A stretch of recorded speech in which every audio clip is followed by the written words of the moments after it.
이번 주간 한 주간 정말 절박한 상황들이 참 많이 있었던 것 같습니다. 해외에서 레바논의 베이루트 항구에서 그 질산 암모늄이죠. 그것이 터져갖고 정말 수천 명의 사람들이 고통받고 또한 죽어나갔고, 또한 우리나라도 정말 생각하지 못한 장맛비가 이렇게, 예전에는 마른 장마라고 해서 장맛비가 와도 그렇게 찔끔찔끔 왔었는데 지금 이렇게 길게 세상에 유례가 없는 장맛비를, 또한 홍수에 물폭탄에 어제는 화개장터가 다 물이 잠겼더라고요.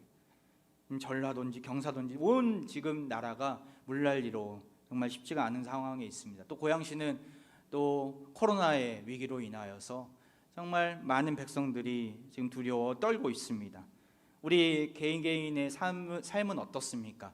여러 가지 질병으로, 여러 가지 실직과, 또한 사업을 접어야 하나, 잘 다니던 직장을 나와야 하나, 경제적인 어려움으로 갑작스럽게 이렇게 급박하게 절박한 상황들이 펼쳐지는 것을 보면서 참 낙심이 되는 한 주간이었습니다. 너무나도 불안하고 우리를 힘들게 하는 고통스러운 절체절명의 상황들이 이제는 낯선 상황이 아니라, 이제는 특별한 상황이 아니라 일상이 되어버린 그러한 모습 가운데 우리는 처해져 있습니다. 더 이상 안전지대는 없구나. 여러분에게는 어떠한 절박한 상황이 있습니까? 오늘 본문에는 우리와 같은 이러한 절박한 상황 가운데 처해 있는 두 명의 인물이 나옵니다.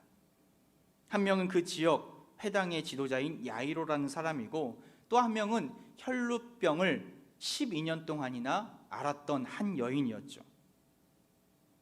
오늘 본문은 사실은 참 특이한 본문입니다. 한 사건이 앞뒤로 기록이 되어 있고 그 가운데 또 다른 사건이 기록되어 있는, 마치 샌드위치와 같은, 마치 햄버거와 같은 구조로 기록되어 있는 성경입니다. 앞에는 야이로라는 그 회당장이 예수님을 초청하는 장면이 나와 있고, 그 집에 가는 중에 누가 나옵니까? 혈루증을 앓았던 여인이 예수님을 만나고 예수님한테 치유받는 사건이 나오고, 뒤에 예수님이 야이로의 집에 들어가서 그 딸을 치유하는 사건이 나오는 것이죠. 마치 샌드위치와 같은 사건입니다. 야이로는 어떤 자입니까? 당시 회당장은 권위 있는 자였습니다. 회당에서 수장이기 때문에 아주 잘 나가던 자였습니다. 오늘 본문은 이 회당장 야이로와 또한 혈루증에 있는 그 여인이 참 공통적인, 또한 그 사건들이 공통점이 많은 두 가지 사건이 기록되어 있는데요. 야이로는 먼저 모든 이가 다 아는 유명한 자였죠. 하지만 그에겐 말 못할 고민이 하나가 있었습니다. 바로 사랑하는 외동딸 12살 난 딸이 죽을 병에 걸렸던 거예요. 42절을 보세요. 이는 자기에게 12살 된 딸이 있어 죽어가 미뤄라. 시름시름 조금씩 앓다가 용하다는 의사도 다 찾아도 어찌할 수 없을 정도로 원인 모를 병에 걸려버린 것이죠.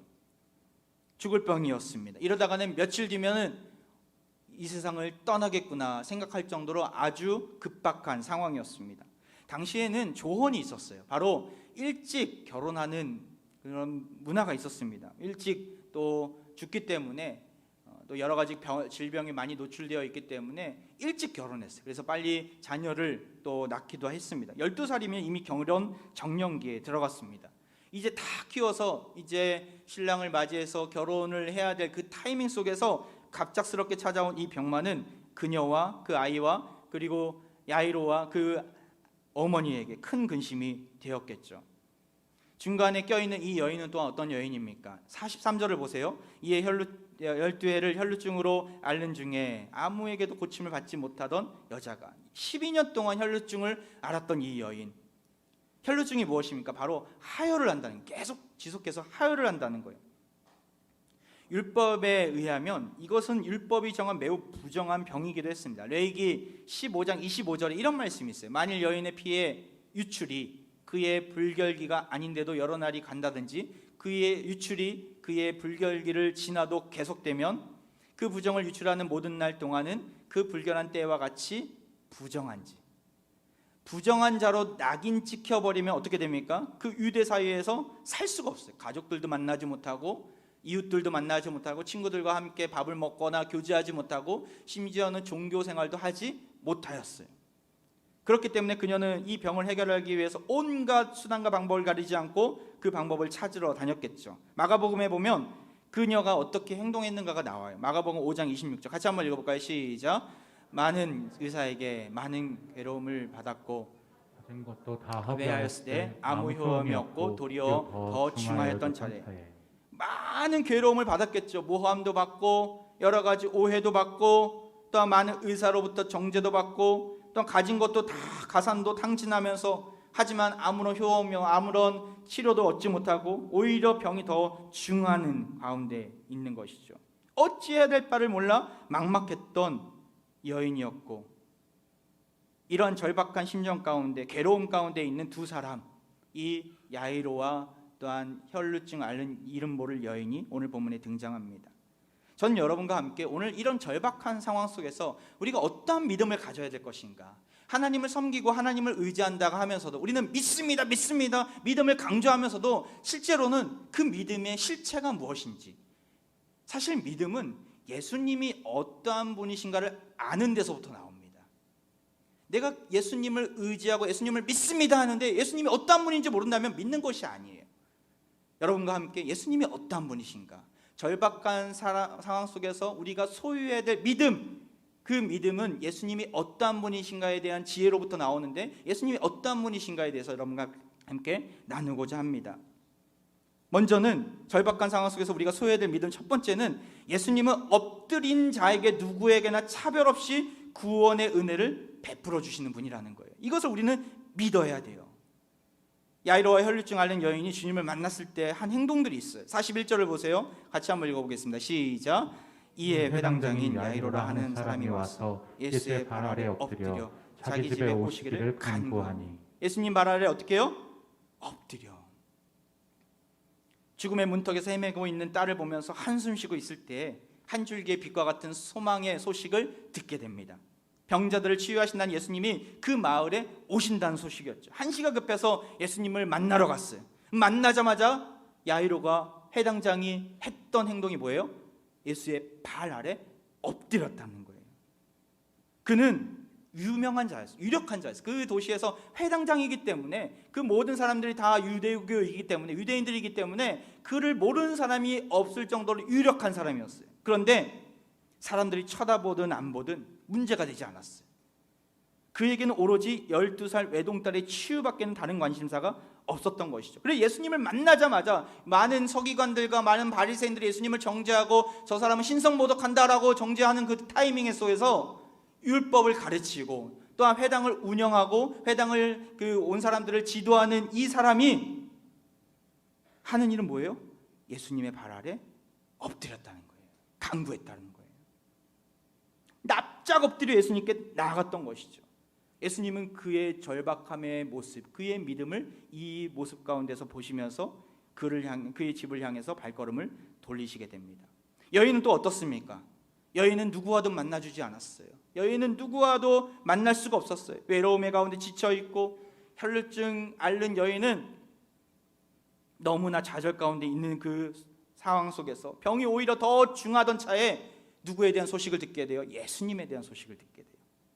그리고 확신을 가지고 달려갑니다.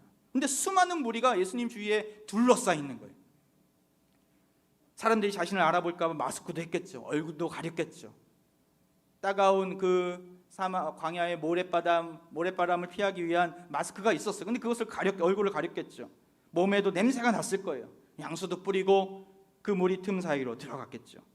그녀에게는 확신이 있었어요. 예수님의 저 겉옷에 달린 저 술, 그것을 만지기만 하면 나음을 입을 수 있을 것이라는 믿음이었죠.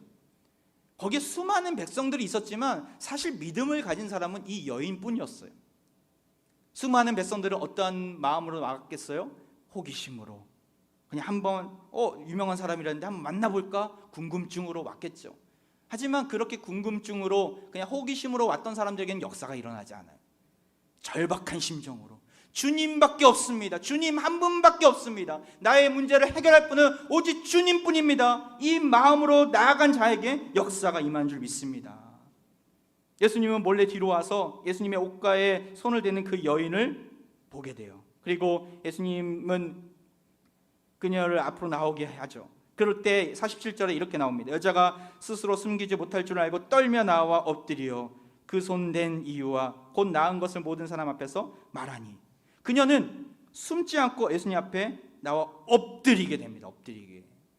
그러할 때 주님은 그녀에게 그녀의 믿음을 보시고 구원의 은혜를 선포하십니다. 48절 같이 한번 읽어볼까요? 시작. 예수께서 이르시되 따라 내 믿음이 너를 구원하였으니 평안히 가라 하시더라. 예수님은 그녀의 믿음을 보셨어요. 구원을 선포하시고 살려주셨어요. 그런데 참 특이한 표현이 나와요.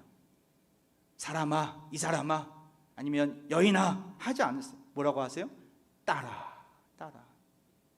예수님의 딸이 됐다는 거예요. 예수님의 가족이 됐다는 거예요. 우리가 지난주 하나님의 말씀을 듣고 말씀대로 행하는 자들을 예수님은 가족으로 삼아주신다라고 말씀 듣지 않았습니까? 예수님의 가족들이 마리아와 예수님 형제들이 예수님께 왔을 때 예수님이 진정한 가족은 누구라고 얘기합니까? 하나님 말씀을 듣고 행하는 자가 내 어머니요 내 동생들이라 8장에서 말씀하고 있어요. 여기서 그 모습을 예수님이 보여주시는 것이죠. 혈루증 앓는 여인은 모든 사람들로부터 버림받은 여자였어요. 아무도 그를 가족이라고 여기지 않았어요. 하지만 믿음으로 예수님 앞에 엎드려 나온 그 여인을 예수님은 안아주시고 따라 힘들었지. 네 믿음이 너를 구원하였으니 이제는 두려워하지 말고 평안히 가라. 예수님 앞에 나온 자들에게 예수님은 이러한 음성을 들려주십니다. 오늘 예배 가운데 사랑하는 아들아, 사랑하는 딸아, 힘들었지? 절박한 상황 가운데서 허우적대면서 불안했지? 내가 너에게 평안을 주겠노라. 이 음성을 듣고 돌아가시길 소망합니다. 야이로와 혈루증 앓는 여인의 공통점이 무엇입니까? 바로 절박한 심정으로 나와 엎드렸을 때 주님께서 베풀어 주신 치유를 맛보고 하나님의 자녀가 되는 구원의 은혜를 얻었다는 거예요. 차별 없이 유력한 자이든 무명한 자이든 돈이 있든 없든 여자이든 남자이든 어린아이든 어르신이든 상관없이 엎드리는 자에게 예수님은 안아주시고 사랑하는 아들아 딸아 말씀해 주십니다. 우리에게 닥친 시련이 있습니까? 우리에게 닥친 시련은 예수님께 나아가게 하고 새로운 삶의 기회를 제공하게 합니다. 히브리서 12장 11절 말씀이에요. 무릇 징계가 당시에는 즐거워 보이지 않고 슬퍼 보이나 후에 그로 말미암아 연단받은 자들은 의와 평강의 열매를 맺느니라. 고통은 누구에나 있습니다. 회당장인 사람에게도 있었고 그 이름 모를 여인에게도 혈루증이라는 고통이 찾아왔습니다. 고통과 시련을 어떻게 해석하느냐에 따라 믿음이 판가름 납니다. 믿음 없는 사람들은 원망과 불평과 불신앙으로 흔들리죠. 믿는 자들은 그 어려움 속에서 다시금 되돌아봅니다. 주님의 선하신 뜻이 무엇인지 다시 한번 바라보면서 주님을 의지하면서 나아가는 것이죠. 어떻게 하면서요? 납작 엎드리면서 말입니다. 여러분 납작 엎드리시기 바랍니다. 주님 앞에 납작 엎드렸을 때 주님이 해결책이십니다. 주님밖에 없습니다라고 고백할 때 주님께서는 우리를 딸아 아들아 말씀해 주시고 평안을 주실 것입니다. 절박한 상황 속에서 우리가 소유될 믿음은 또한 무엇입니까? 바로 두 번째는 예수님은 끝까지 바라보는 자에게 두려움을 놀라움으로 바꿔주시는 분이라는 거예요. 우리 이 사실을 믿었을 때 절박한 상황 속에서 나올 수 있습니다. 예수님은 끝까지 바라보는 자, 인내하며 바라보는 자에게 두려움을 놀라움으로 바꿔주신다는 거예요. 44절을 보세요. 예수의 뒤로 와서 그의 옷가에 손을 대니 혈루증이 즉시 그쳤더라. 율법에 의하면 거룩한 자가 부정한 자와 접촉하면 부정해집니다. 거룩한 자가 부정한 자와 만나면 부정해져요. 그래서 거룩한 자들은 부정한 자를 만나려고 하지 않아요. 이것은 율법과 또한 유대교에서 말하는 원리예요. 그런데 예수님의 원리, 복음의 원리는 다릅니다. 거룩한 자가 부정한 자를 만나면 부정한 자가 거룩해집니다. 이것이 유대교와 복음의 차이점이에요. 무슨 말입니까? 복음은 거룩한 자가 부정한 자를 가까이 하면 부정한 자가 거룩해진다는 거예요. 부정한 효력이 더 이상 없어지는 거예요. 오늘 본문은 율법에 매여 있는 이스라엘 백성들을 상징하는 본문이에요. 오늘 본문에서 공통점이 참 많아요. 여인이 혈루증 앓은 여인도 있고 그리고 야이로의 딸도 여인이잖아요. 그런데 동일하게 혈루증 앓는 여인이 몇 년 동안 고통을 받아요? 12년 동안 고통을 받아요. 근데 그 딸의 나이가 뭐예요? 몇이에요? 12살이에요. 이 10이라는 숫자는 이스라엘을 상징하는 숫자예요. 이스라엘의 지파가 몇 개 지파입니까? 12지파예요. 이스라엘 전체를 상징하는 숫자예요. 이게 무슨 말이냐면 이스라엘의 상황이 죽을 병에 걸렸다는 거예요. 죽을 병에 걸렸다는 거예요.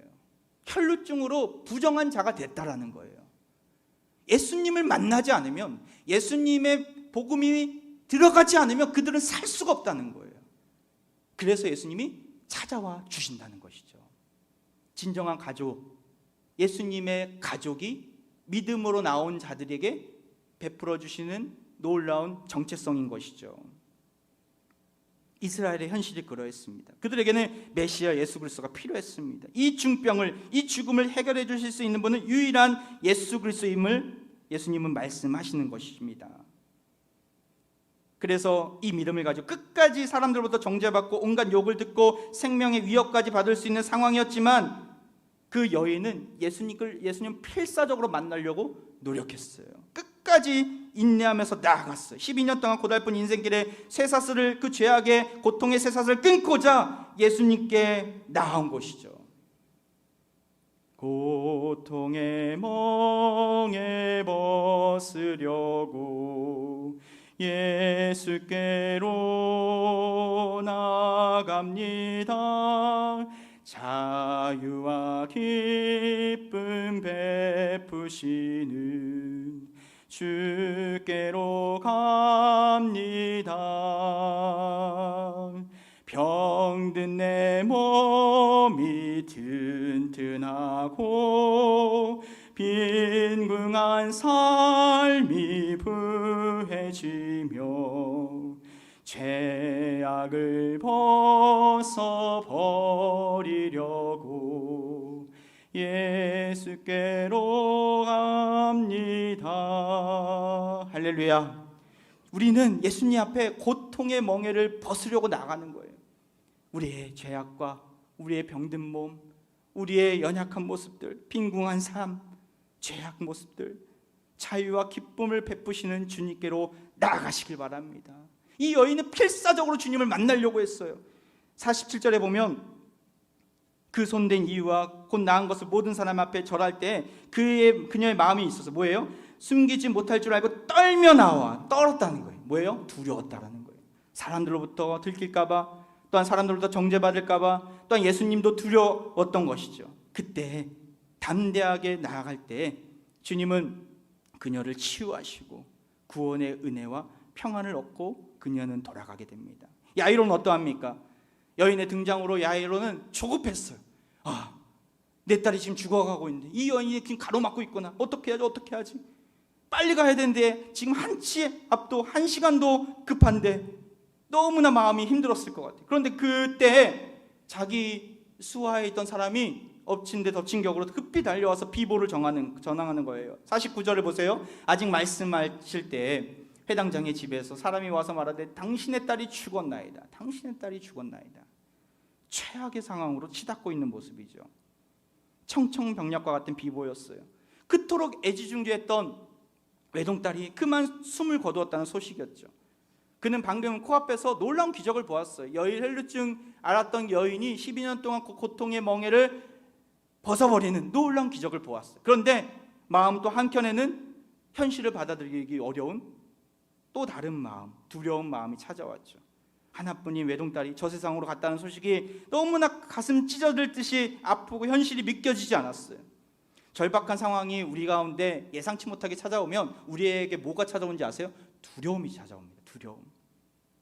방금 기적을 보았고 수없이 많은 세월 동안 하나님께서 베풀어 주신 은혜를 맛보았지만 절박한 상황이 우리 앞에 딱 서 있으면 우리는 두려워하기 시작해요. 현실을 받아들이고 싶지 않아요. 미래에 대한 두려움이 찾아오고 다른 사람들부터 손가락질 당할 것 같은 두려움이 찾아오고 과연 내가 혼자 버틸 수 있을까? 이 절박한 상황을 버티다가 죽지는 않을까라는 두려움이 찾아옵니다. 우리 내면 깊숙하게 있는 수없이 많은 불신앙의 쓴뿌리들이 올라올 때 두려움이라는 옷을 입고 올라옵니다. 예수님은 그의 흔들리는 두려운 눈빛을 보셨죠. 예수님 이렇게 말씀하십니다. 같이 한번 읽어볼까요? 50절 말씀입니다. 시작. 예수께서 들으시고 이르시되 두려워하지 말고 믿기만 하라. 그리하면 딸이 구원을 얻으리라 하시고, 예수님 말씀하시는 거예요. 두려워하지 말고 믿기만 하라고. 두려워하지 말고 믿기만 하라.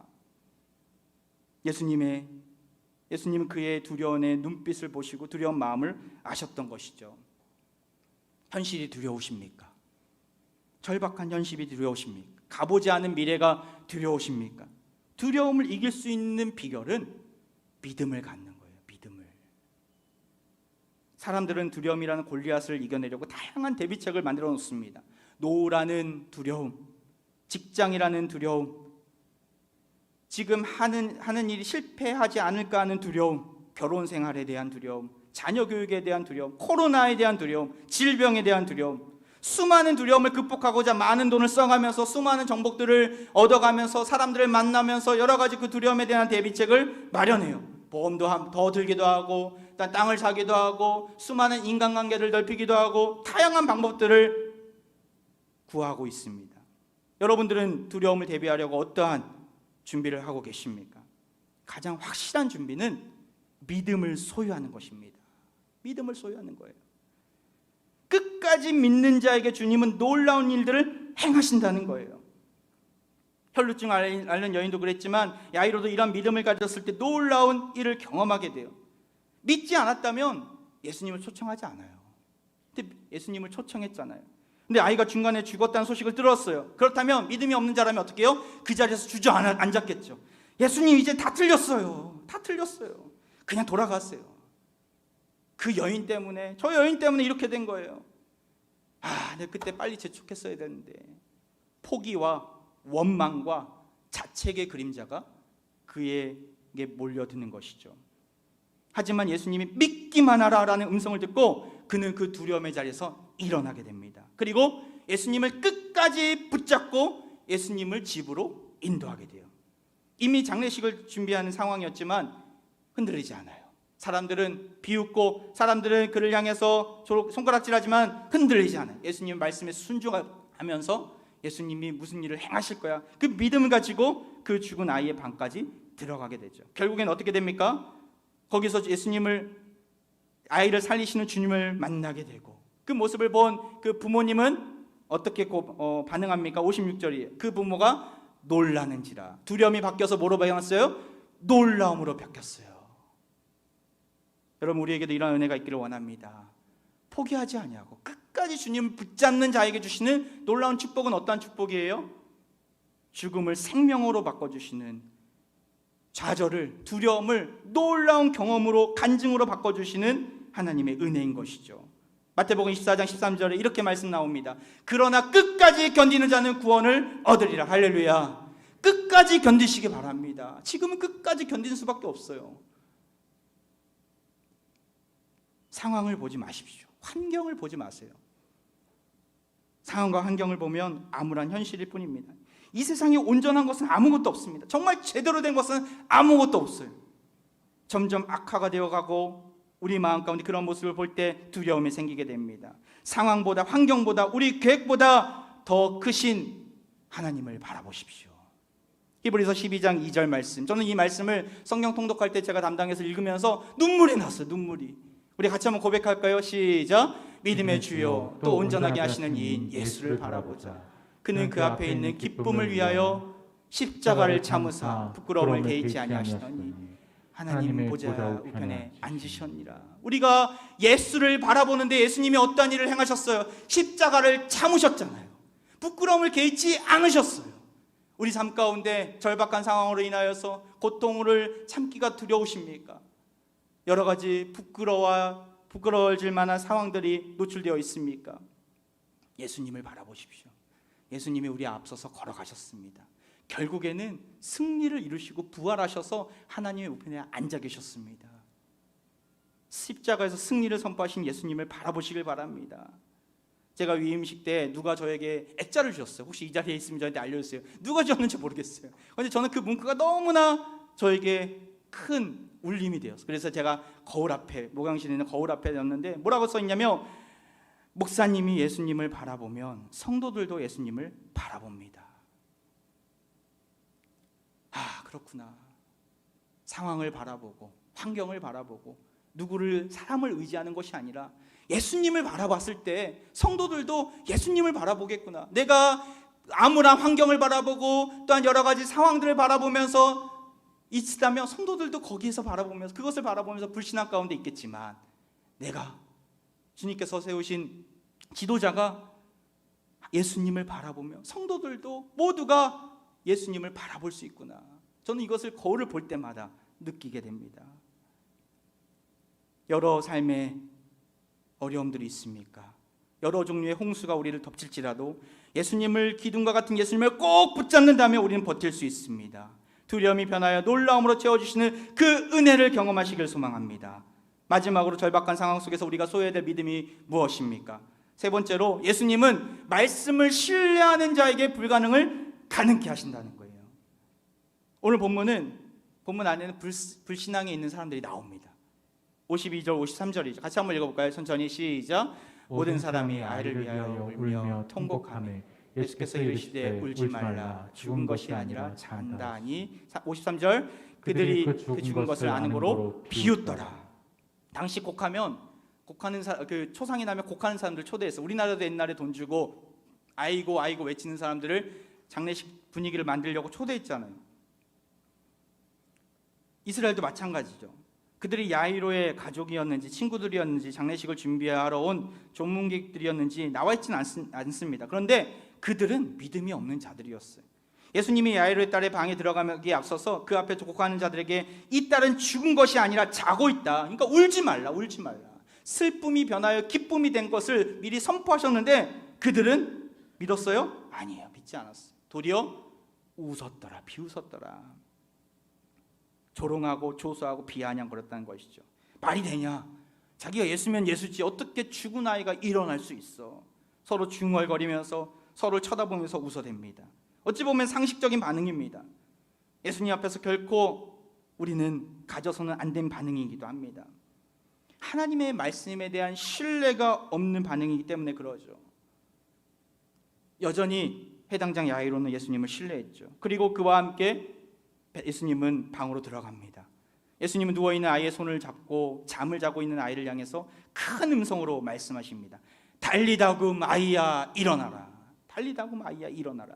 그때 무슨 일이 일어납니까? 55절이에요. 같이 한번 읽어보겠습니다. 시작. 그 영이 돌아와 아이가 곧 일어나거늘 예수께서 먹을 것을 주라 명하시니 죽었던 아이가 다시 살아나는 부활의 영광을 맛보게 되는 거예요. 예수님의 단 한마디 말씀으로. 여러분, 우리의 절박한 상황들, 우리가 봤을 때 실타래와 같은 복잡한 이 상황들은 예수님의 한마디 말씀이면 역전될 줄 믿습니다. 우리는 불가능하다고 생각해요. 이것은 너무나 복잡해서 주님 풀 수가 없어요. 아니, 엎드리는 자에게 예수님은 이러한 놀라운 은혜를, 그 문제를 해결할 수 있는 길을 열어주실 것입니다. 찰나예요. 찰나. 하나님의 카이로스는 찰나예요. 단 한마디 말씀이면 됩니다. 참 재미있는 표현이 나와요. 예수께서 먹을 것을 주라 명하시니. 이게 무슨 표현일까? 먹을 것을 주라는 것은 이 소녀가 물론 배고팠겠죠. 그런데 그러한 의미보다는 육체적으로 그 소녀가 부활했다라는 거예요. 우리가 요즘에 좀비나 예전에 강시나 이런 거 알지 않습니까? 죽은 자가 갑자기 벌떡 일어나서 그냥 자기 영혼이 아닌 그냥 악한 영에 휩싸이든지 모르겠어요. 그런 일들이 있을 수 있겠죠. 그런데 그런 의미가 아니라는 거예요. 실제로 이 아이가 육체적으로 제대로 부활했다는 거예요. 먹을 것을 먹는다는 거예요. 하나님 말씀은 실제입니다. 하나님 말씀은 죽은 말씀이 아니에요. 우리 삶 가운데 분명히 일어나는 역사입니다. 우리는 착각해요. 하나님 말씀은 2000년 전, 3, 4천 년 전 있었던 말씀인데 이게 뭔 말씀이야? 지금 어떻게 이런 일이 일어날 수 있어? 아닙니다. 하나님 말씀은 하나님의 때에 반드시 일어날 것입니다. 여러분, 이 믿음을 가지고 나아가는 자들에게 절박한 상황을 역전시켜 주실 것입니다. 히브리서 4장 12절에 나오죠. 같이 한번 읽어보겠습니다. 시작. 하나님의 말씀은 살아있고 활력이 있어 좌우의 날선 어떤 것보다도 예리하여 혼과 영과 및 관절과 골수를 찔러 쪼개기까지 하며 또 마음의 생각과 뜻을 판단하나니. 하나님 말씀 어떠한 말씀이라는 거예요? 살아있다라는 거예요. 여러분 믿으십니까? 하나님 말씀 우리 삶 가운데 살아 움직이실 것입니다. 활력이 있다라는 거예요. 능력이 있다라는 거예요. 저는 이번 통독수련회 때 정말 말씀 앞에 우리 자신을 늘 바로 서게 하는 시간이 되어서 너무나 감사하고 있습니다. 저희 애들은 이번 통독수련회 때 그 추첨이 있어서 그 시간만 기다리는 거예요. 야, 하나님 우리 엄마가 치킨을 안 사주는데 치킨이 뽑히게 해주세요. 뽑는 시간마다 주여를 외쳤죠. 됩니까? 안 됩니다. 그 상품과는 비교할 수 없는 하나님 말씀 우리는 들었어요. 놀라운 은혜였죠. 하나님 말씀을 값주고 살 수 없습니다. 어떤 분이 그런 얘기 하시더라고요. 신앙생활을 오래 했는데 정말 이렇게 한 자리에서 신약성경 전체를 읽었던 적이 없었는데 정말 너무 처음이라고, 너무나 감사하다고, 기회를 주셔서 너무 감사하다고 하시더라고요. 물론 우리가 행위로 구원받는 건 아니지만 우리가 하나님 말씀을 신뢰한다고 이야기하면서도 하나님 말씀을 가까이 하지 않는 인생은 신뢰하는 인생이 아니라는 거예요. 이동원 목사님의 설교에서 제가 들었던 말씀이 실제적인 무신론자에 대한 설명인데, 실제적 무신론자는 하나님 소리도 잘해요. 찬양도 부를 수 있고 기도도 몇 마디 할 수 있습니다. 그런데 어떻게 하느냐? 그 사람이 살아가는 모습을 보니까, 가정생활을 보니까 하나님 없는 것처럼 산다는 거예요. 교회장에서 하나님을 믿는 것 같은데 가정에 가보니까 하나님 없는 사람처럼 남편을 대하고 아내를 대하고 자식을 대하고, 직장생활을 할 때 중요한 결정을 할 때 하나님이 없는 것처럼 결정하고, 하나님이 없는 것처럼 살고, 하나님이 없는 것처럼 사업하고, 하나님이 없는 것처럼 속이고, 이것이 실제적인 무신론자의 모습이라는 거예요. 우리는 어떻습니까? 믿는다고 하면서도 실제 안에 하나님의 말씀을 정말 믿고 있습니까? 신뢰하고 있습니까? 하나님의 말씀이 삶의 기준이 아니라 내 생각, 세상의 논리, 세상 사람들의 의견이 기준이 되고 있지는 않습니까? 하나님 말씀을 들을 때 예수님을 비웃는 자들처럼 은연중에 비웃지는 않습니까? 저게 말이 돼? 내 삶 가운데는 전혀 적용되지 않아.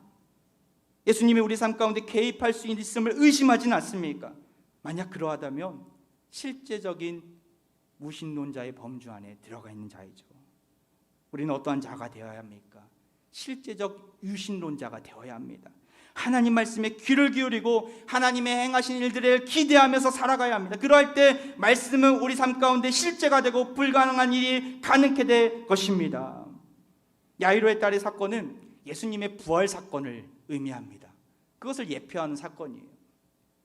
예수님이 이 땅 가운데 왜 오셨습니까? 사망 권세를 이기시고 부활하시기 위해서, 부활의 첫 열매가 되시고 우리 모두에게 부활의 소망을 갖게 하시기 위해서 이 땅 가운데 오신 분이 아니십니까? 믿음을 가지고 납작 엎드려 주님을 신뢰하고 끝까지 견디는 자들에게는 부활의 영광이 주어질 것입니다. 우리의 절박한 상황들, 여러 가지 어려움의 상황들이 역전이 되고 정말 하나님께서 보여주시는 놀라운 가능케 되는 사건으로 바뀔 것입니다.